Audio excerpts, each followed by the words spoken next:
Before we begin this ethics podcast, let us ruminate on the following verse in Psalms. This is in Tehillim in Psalms 121, verse 4. Hinei lo yanu v'lo yishan, shomer Yisrael. Behold, he will not sleep, he will not slumber, O guardian of Israel. This verse, of course, on a simple level means that the Almighty is always watching over us. He's always protecting us. He's always guarding us from any threats that we may face, whether we are aware of them or not. Now, my grandfather, blessed memory, he used to say something very interesting about this verse. He would interpret this verse to mean that God does not allow us to sleep or to slumber or to get too drowsy. In life, sometimes we have a tendency to get a little tired, a little sleepy, a little bit off track, a little bit forgetting what we're really here to do. We're not firing on all cylinders. We're not really living up to our potential. We get into a pattern of behavior and we kind of just live and don't really strive to achieve the wonderful aims and objectives that the Almighty placed us here. We are asleep. The Rambam famously tells us that the shofar is there to wake us up. It's an alarm clock, but it's a spiritual alarm clock to wake up our soul, to stir our soul back to life. When we are spiritually asleep, the Almighty does not let us slumber. He does not let us sleep. He jolts us awake. He elbows us in the ribs. It may hurt. It may be a bit uncomfortable. But ultimately, it's for our benefit because He wants us to achieve wonderful and great things. We are up to chapter 6, Mishnah 6, way number 19 of the 48 ways to acquire Torah. And this is the fourth of the limited ways. We had limited commerce, and we had limited derech eretz, the way of the world. We had limited pleasure, and now b'miut sheina, with limited sleep. Sleep, that strange phenomenon that we're all subject to. The mighty men have to lay down in fetal position, completely exposed to all danger and oblivious to what is around them. You have to lapse into this unconscious state for hours at a time. And for some reason, it's so enjoyable and so delicious, but no one can quite figure out why. And you wake up, please God, and you're refreshed, and you are alert. The adenosine builds up throughout the day, and you get sleepy and tired, and then you go to sleep, and somehow magically you're a different person. You wake up with a clear head, with more energy, with a fresh start. Now, humans are wildly divergent in how much they sleep. Some people can sleep for more than 10 hours a day. I remember in yeshiva, there was this idea that on Shabbos, during the winter, when Shabbos starts really early, everyone tries to get a bagel. So a bagel is 12 hours of sleep. You go to sleep at 7 to 7, 8 to 8. Some people subsist on, 5 hours or fewer. Now, what's interesting about sleep is that although sleep does make you more restful and more energetic and more alert and maybe a little less irritable, it has diminishing returns. For some reason, there's a sweet spot, the Goldilocks zone.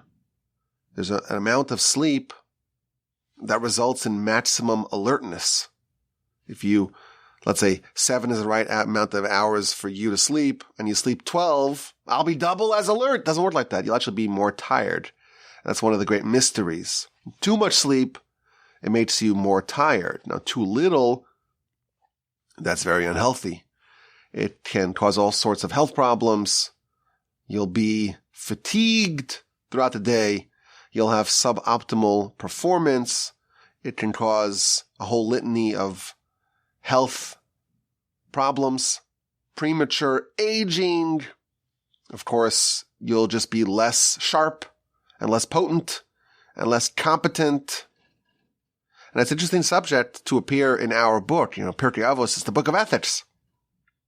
And we're told that one of the ways to achieve wisdom, one of the approaches, one of the means by which we can conquer what we strive for, can understand the Ma'is Torah, is with sleep, and a limited sleep, not too much and not too little. Of course, that doesn't mean that we should eliminate sleep as much as possible. There is an absolute bare minimum needed to survive. One of the things you need to live is to sleep. And if our sages were telling us to sleep the absolute minimum, they wouldn't need to tell it to us, because that is not in our hands. So when it says a little sleep, it means a little more than the absolute minimum to survive. The Talmud actually talks about how it's physically impossible to go 3 days without sleep. So there is a baseline that is absolutely necessary, and that's not even in our control.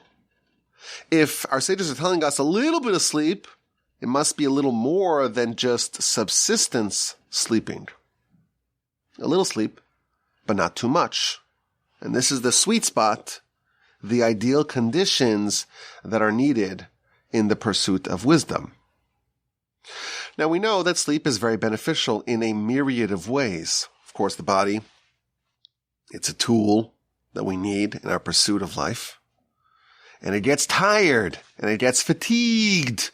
And on a cellular level, we know that the cells themselves get damaged and need to fix themselves, and the brain gets full of all this junk.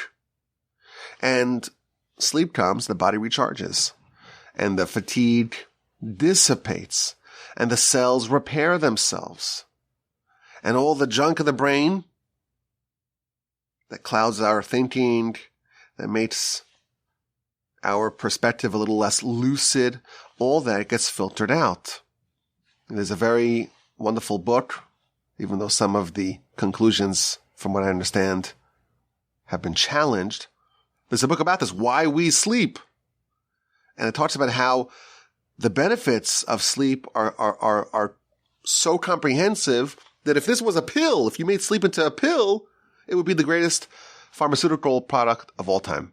Because it'll make you happier and healthier and thinner and more intelligent and more energized, and you'll live longer and you'll be more handsome and your skin will radiate. Of course, to sleep, it's a central part of life, and it's very beneficial for our health. But not just our physical health, our emotional health, our emotional balance, our emotional equilibrium. That too is greatly affected by sleep. You wake up in the morning, you have a clean slate, and all the problems of yesterday seem to just fade a little, but not to be as important, as salient as they were yesterday. You have a new start. You're fresh. You have a fresh beginning, a fresh perspective. When someone has a problem, it's a common adage. Maybe you should sleep on it. Somehow it has this ability of shifting things and putting things in a different light, in a different perspective. When someone's in a bad mood, they're having a bad day, you sleep and somehow you have a new chance. It's this small vacation from life. I always think about this great gift that the Almighty gave us. Imagine if we never slept. The Almighty could have designed us that we're here for 70 years, 80 years, whatever it is, and we're here. But there's a certain pattern, there's a certain rhythm. There's morning, there's afternoon, there's night, there's dusk, and then it's night. And then there's the seasons. If we're lucky, I guess people who live outside of Houston, there's something called seasons. And that creates a certain rhythm in life. And that gives this opportunity to always have these opportunities to restart. But imagine if it was just all the same, or we're just always running the rat race that never ended. Imagine how difficult that would be. I was thinking, if someone would get into a bad mood and there's no sleep, it just didn't exist. There's no natural means of filtering that out of their life. We've all had that experience. Having a rough day, maybe get into a scuffle with a coworker, or God forbid a family member. You wake up and it's like, oh, well, it's a new day. The sun is out, drink some coffee. and the problems of yesterday are not as present, are not as real, are not as unconquerable as they seemed at night. The Almighty, in His benevolence, created this system and these rhythms of life that we always get a chance to start fresh and to have a new beginning. I'm thinking that, on a daily basis we have sleep, but on a weekly basis we have Shabbos as well. And Shabbos is a day of rest. And it's a whole day, of course. And we're up a lot of Shabbos as well. But in my head, I've had the great fortune of being Shabbos observant my whole life. So I don't know what it's like to not have it. But in my head, it's like the same thing as not having sleep. And it made me appreciate, just thinking about the subject, it made me appreciate what a great privilege it is that we have this mitzvah. It's like a sleep for our week. You get to rest, you get to reset, and then you have a new opportunity, a new week ahead. I know that people who are not Shabbos observant, they view this as a great hurdle. So many restrictions and so many difficulties and all these rules. And I think that the difference in perspective between someone who is Shabbos observant versus someone who is not, it's the same thing. It's the same difference as the people, like the adults and how they relate to sleep versus small children. You think of a small child, and they always hate to go to sleep. And they're always fighting it and resisting it. And you put them into bed, it's like you're putting them behind bars. Why? The adults were so excited to go curl up in bed and get me out of this. I'll see you in 7 hours. Why do kids resist sleeping so much? I think the reason is because they assume that they're going to miss something. Something exciting's going to happen, and they have FOMO, fear of missing out. And they're sure that once they fall asleep, the disco lights come out and everyone begins to party without them. Adults, we have a more realistic take on life, and we learn to value sleep, and we see the benefit, and we know we're not going to miss anything. I feel like that's part of the difference between Shabbos observant people, those who are fortunate enough to be Shabbos observant, and those who are not quite there yet. And I think it's an interesting thing to think about. If someone is not Shabbos observant, they're in big trouble. They're in a very bad place. Shabbos is our testimony of our faith. God created the world in 6 days, rested, ceased to create on day 7. And when we do the same, we testify that He created the world. And if someone doesn't keep Shabbos, God forbid, then they're in effect refusing to testify that God created the universe and everything in it. And of course, it's a capital offense, very serious. And it's terrifying to think about. If someone, God forbid, is not Shabbos observant, there's going to come a point in time where they have to justify that. And God's going to ask them, the heavenly tribunal will ask them, why did you not heed the instruction? It's said dozens of times in the Torah. It's a very serious thing. And someone who doesn't keep Shabbos is condemned to potentially eternal shame. But putting all that aside, it's a lovely thing. It's like a sleep for the week. It's rest. And people who do have the great privilege of being Shabbos observant, they all testify to this. They all realize that it's so refreshing. It's so wonderful. It's something that they cherish and value and realize the importance of it. It's like sleep. People who are not yet Shabbos observant, they're like the small children. Oh, we're going to miss everything. We're going to miss out all the partying. You're not going to miss out anything. You don't have to be like a child who's all fussy and cranky at the notion they're going to miss out. The truth is, Shabbos is like this wonderful vacation, so richly enjoyable, and everyone who has the great fortune and privilege of observing Shabbos knows this to be true. But back to sleep for a second. One of the benefits of sleep is its ability to provide this emotional reset, this small vacation from life. And in this way number 19, we're told there has to be a balance. Too much vacation, well, that's not great either. You don't want to be living to sleep, living to vacation, living to run away from life.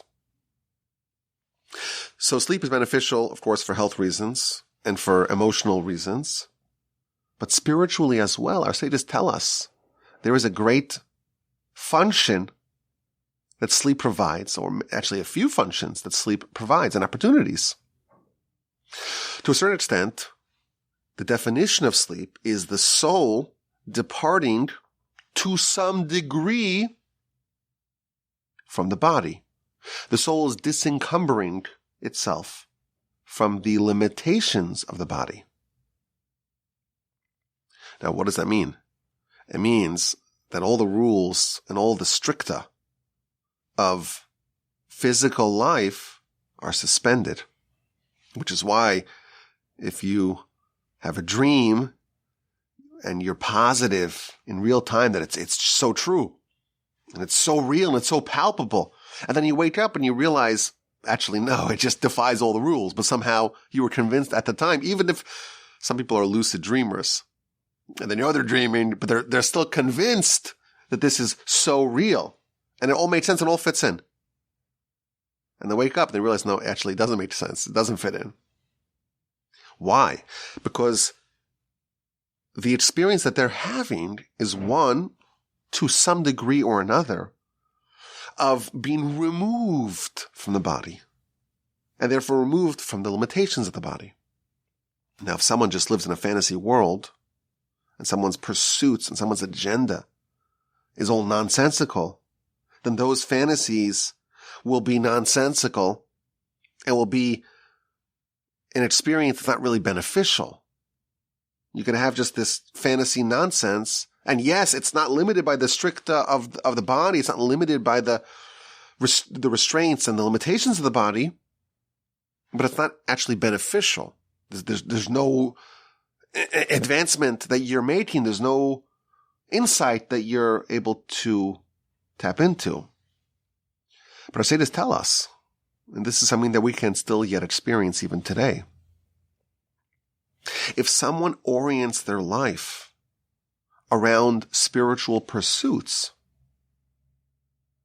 when they sleep, they're able to accomplish greater spiritual achievements because of this disencumbering of the soul and of the consciousness from the limitations of the body.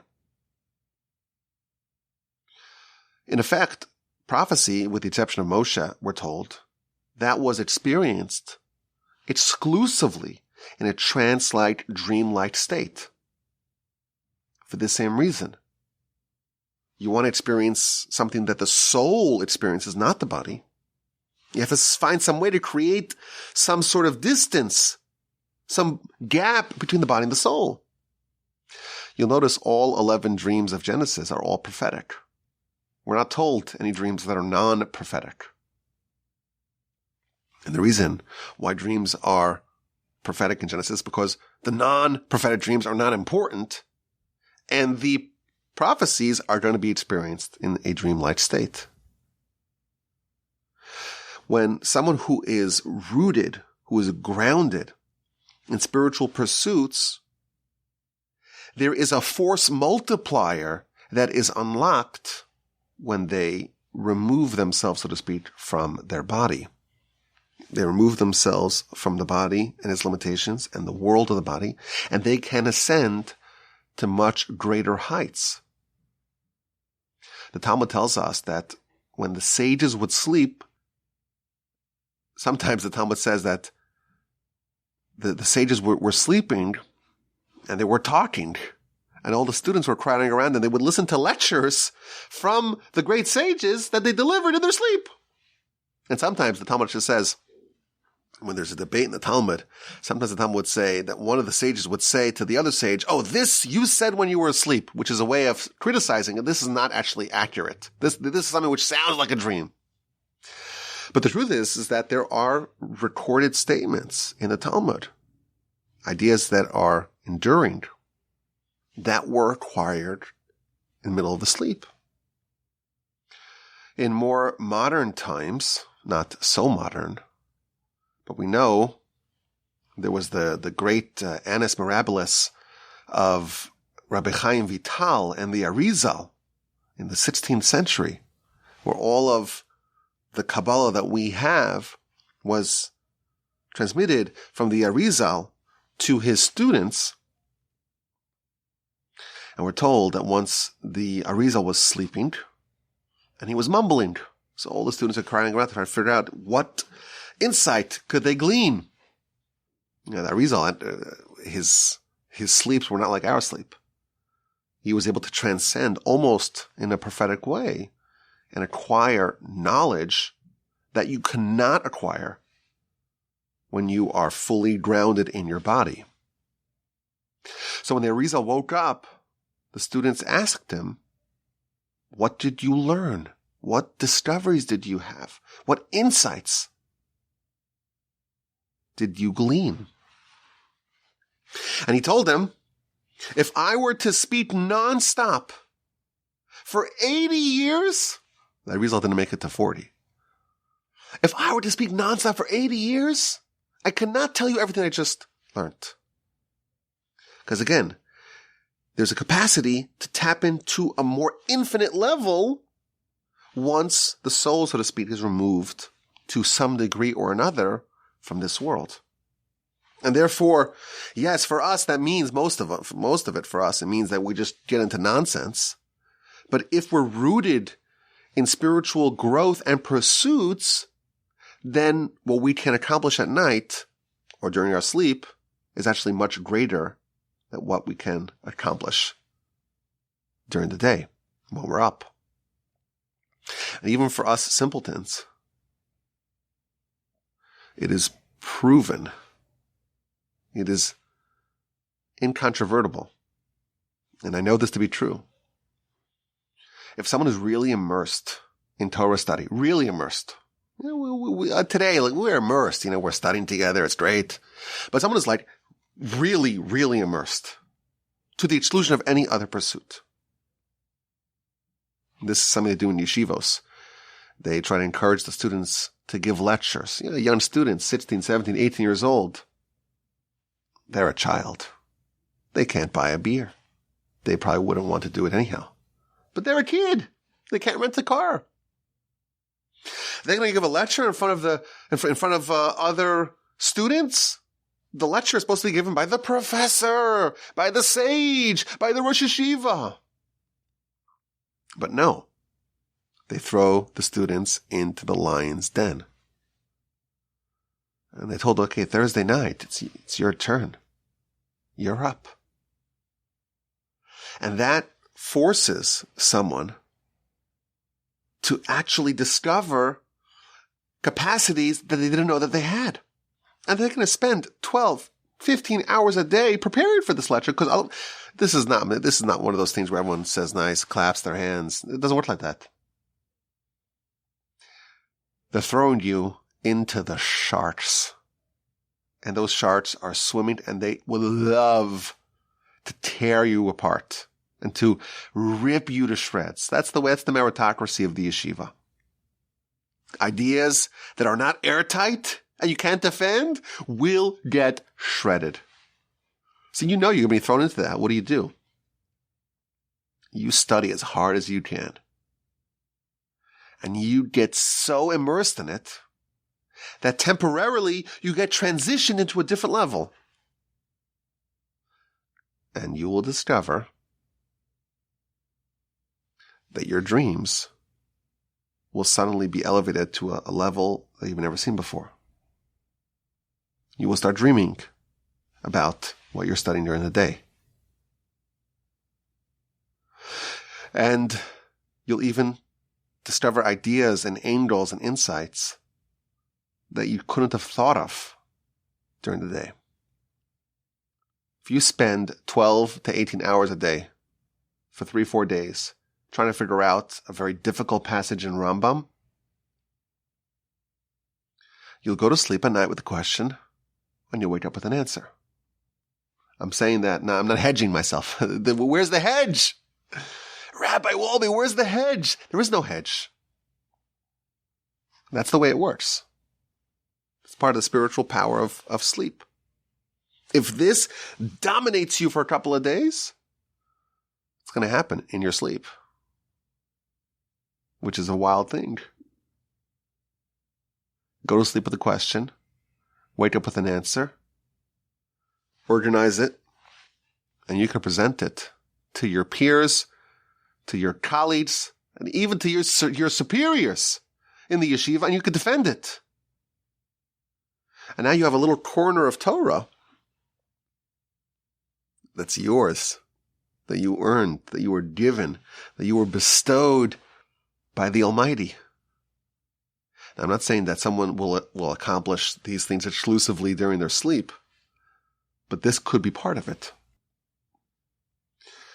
Now, on a Kabbalistic level, we're told that other things happen to our soul at sleep. There's an essay that I once spoke about in a Parsha podcast a couple of years ago. It's talking about Jacob in Egypt, and he's about to die. He's 147 years old, and the days are nearing, the verse tells us, the beginning of Parshas Vayechi. The days of Jacob are nearing, and he knows, he has this premonition that he's going to die. And the question I was trying to figure out is, how does Jacob know when he's going to die?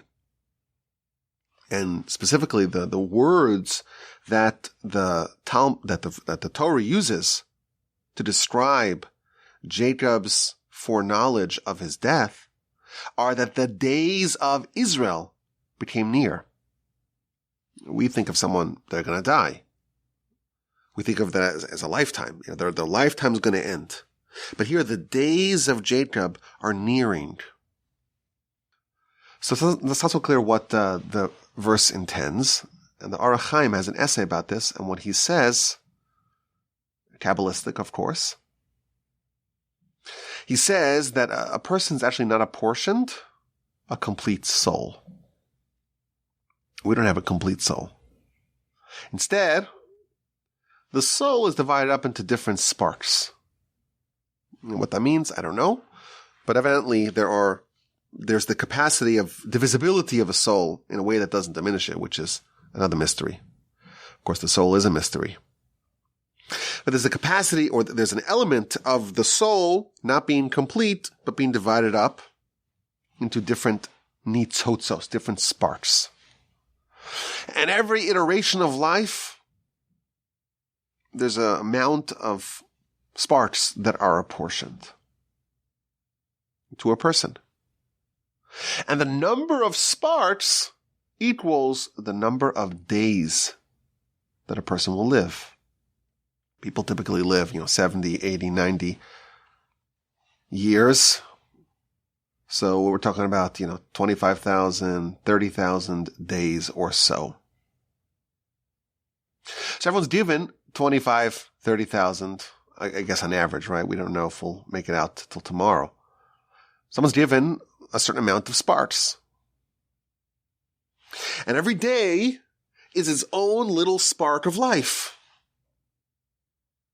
So every day is its own little lifetime for that particular part of the soul, or element, dimension of the soul.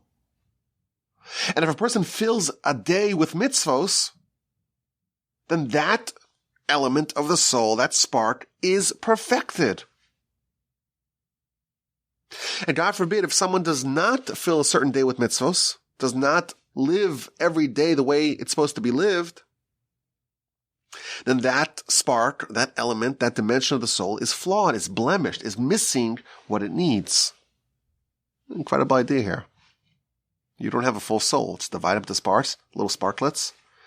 And the amount of sparks corresponds to the amount of days that you are apportioned. And every day of the opportunity to fix, to actualize, to elevate the soul component or dimension that is that day's soul.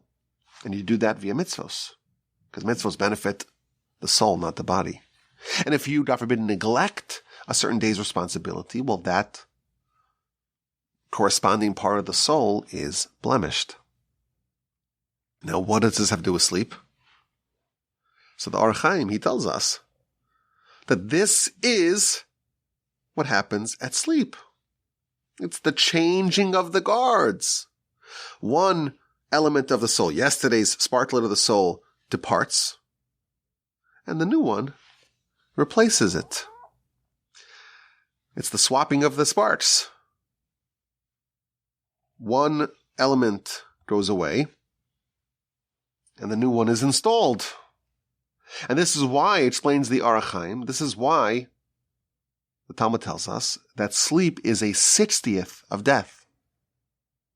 It has some modicum, some degree, some element, some scintilla of death.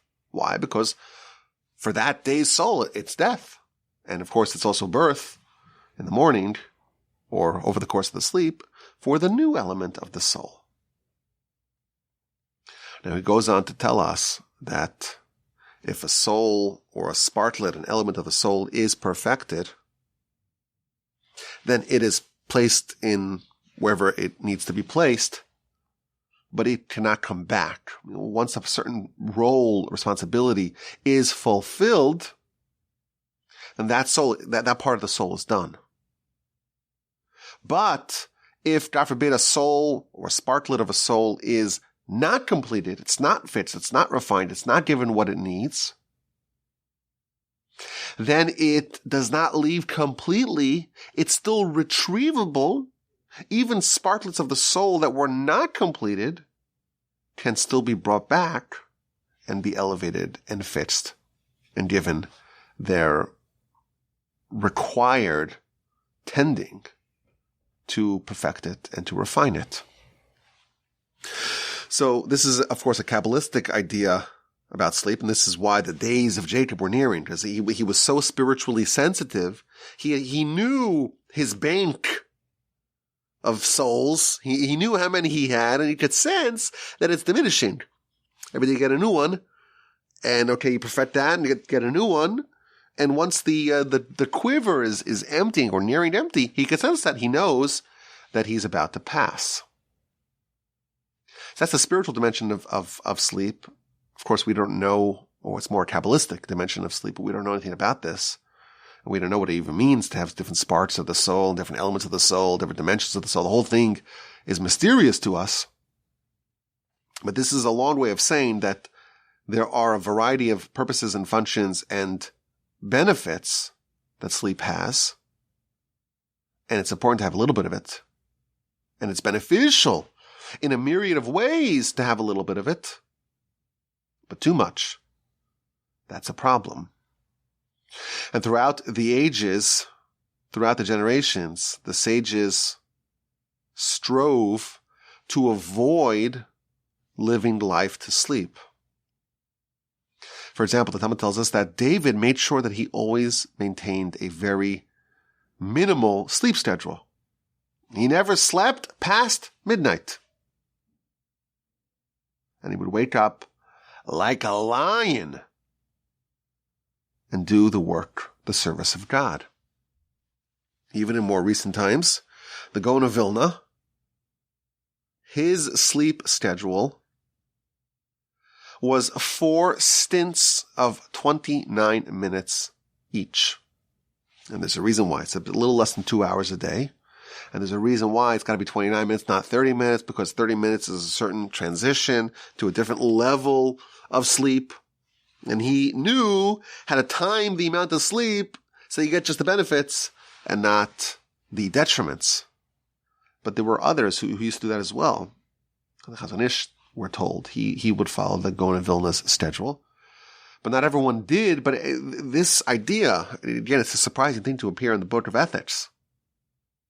But there has to be a well thought out plan for how we're going to utilize this tool and not allow it to dominate us. How do we manage our sleep? Rabbi Elyashiv passed away in 2012, was the greatest halachic arbiter of his age. He had a sleep schedule where he slept from 10 p.m. to 2 a.m. 4 hours every night, and then he would study from 2 a.m. until prayer, chakras, and then study the rest of the day as well. But that was the right amount for him. Not too much and not too little. Again, if it's a 60th of death, it's not so pleasant. We don't just want an endless, infinite amount of it. It's necessary, but don't have more than necessary. Unless, here's the exception, unless someone is wicked. The Talmud tells us that sleep for the wicked is a very good thing. The more, the better. Because when someone is righteous, well, what's the definition of being righteous? It means that they're doing what Hashem wants of them. They're doing what is beneficial for them. What's beneficial for them and for their soul and for the world. And therefore, the more time that they are awake and alert and capable of doing mitzvos, the better. So sleep for the righteous is bad.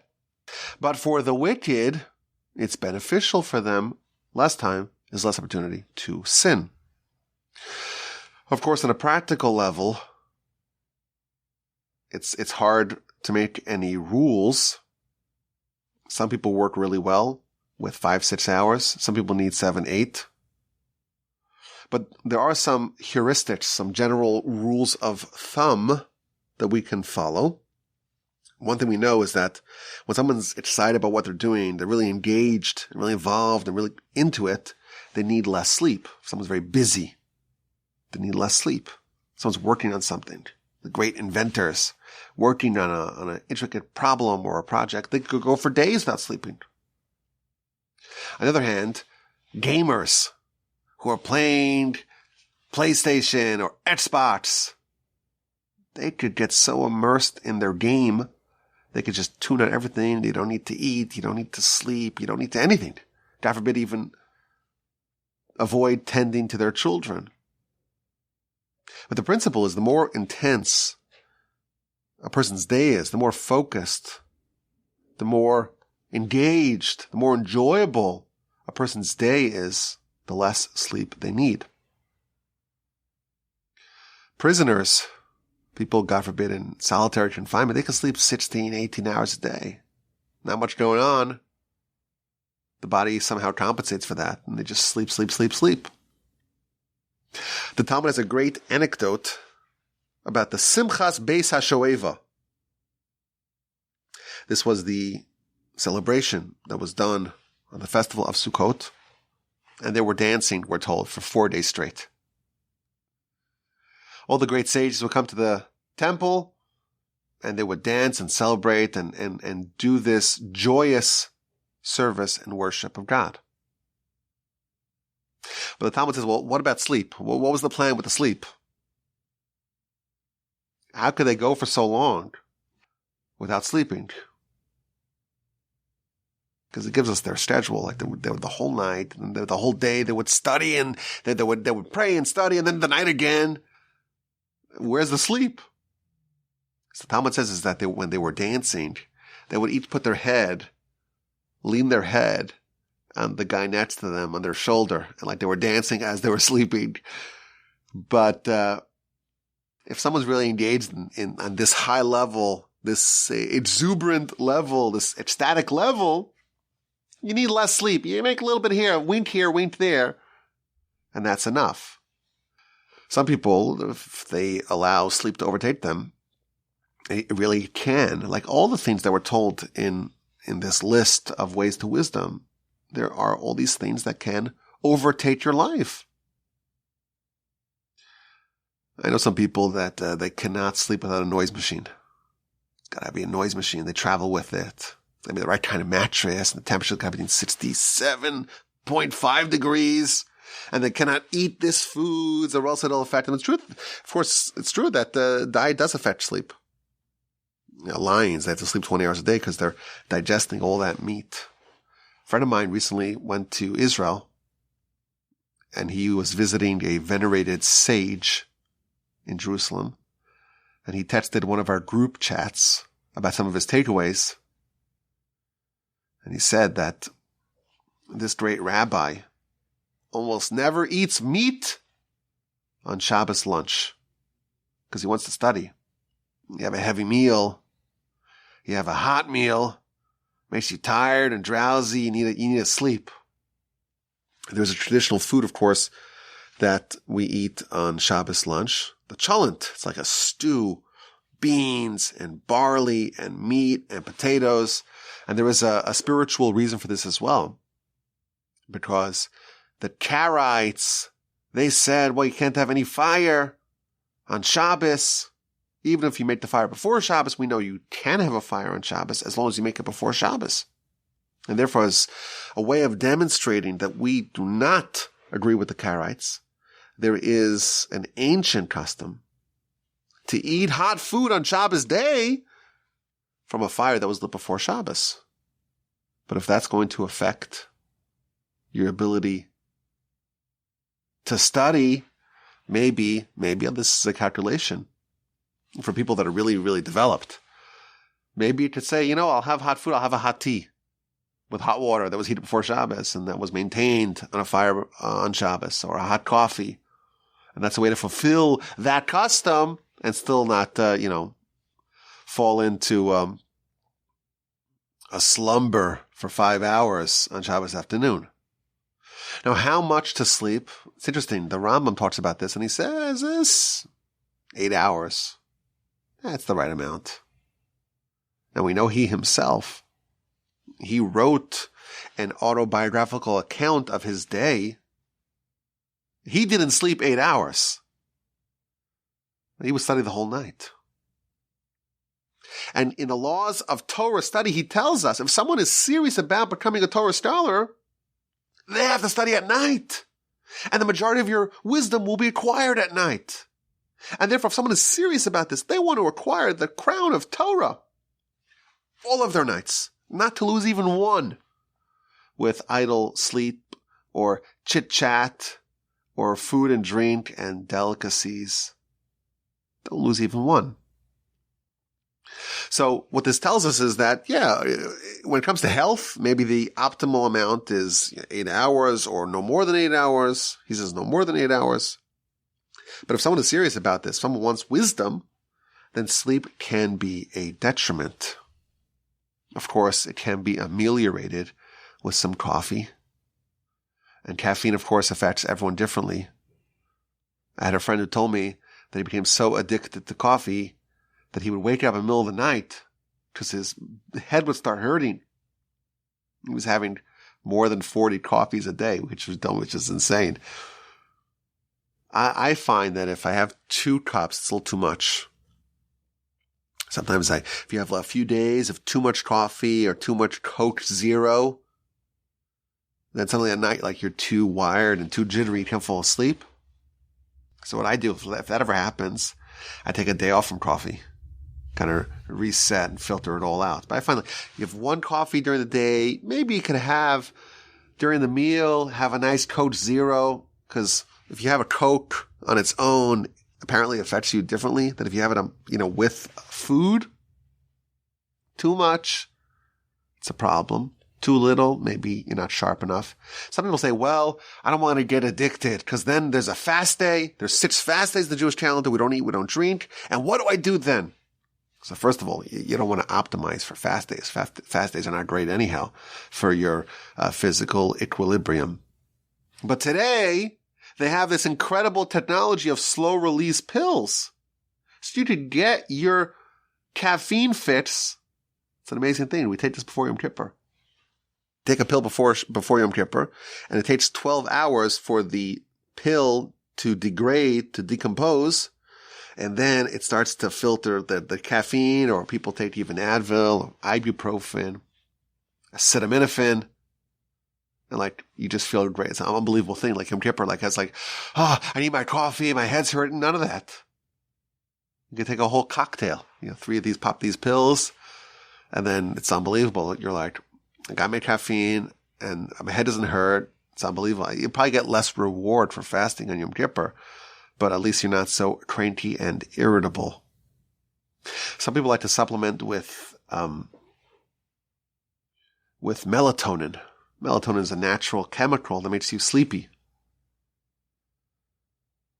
And it's double-edged sword because it doesn't always give you the best sleep. I know with our kids, sometimes we give, like, if we need them to get back on schedule, we give them the little, little quarter of a milligram of melatonin. Just helps soothe things over. Makes them a little sleepy. But the overall idea is that we don't want to miss out on the opportunities of life. We're here to do work, and it's imperative, if we're serious about this, it's imperative to optimize our sleep schedule and our sleep habits. Most of us can probably do as well, maybe even better, with a little bit less sleep. I recently read a book about the Navy SEALs. I could not believe what they put these people through. The training, the intensity of the training, how hard they push them, and how much they abuse them. Part of it is the lack of sleep. They train them. They train them with such rigor and such intensity. And they have this hell week where they don't sleep. If they sleep, they catch a wink here or there.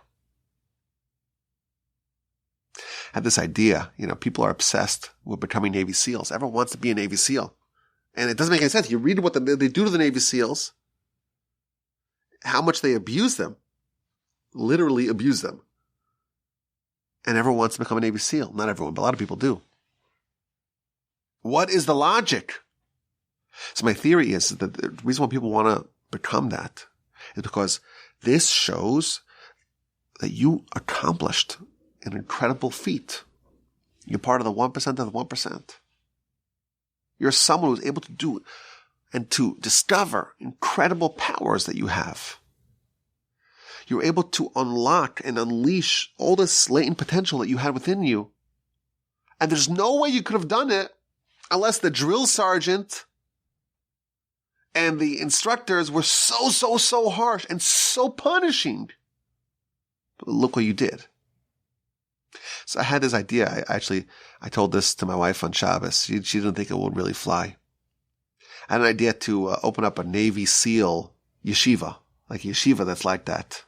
None of this coddling that you have today. Oh, you are great. You are wonderful. You are so delightful, so intelligent, and so, you did this, you did that. You studied a little bit. Amazing. Let's make a celebration. None of that. But to just be punishing and unforgiving and brutal and intense with the students. But to force them to say, I want to be a Navy SEAL. And to make them unearth abilities that they didn't even know that they had. Of course, it's a crazy idea, but there's something to it. It used to be in the I would say the late 19th century, early 20th century yeshiva world. This was the model.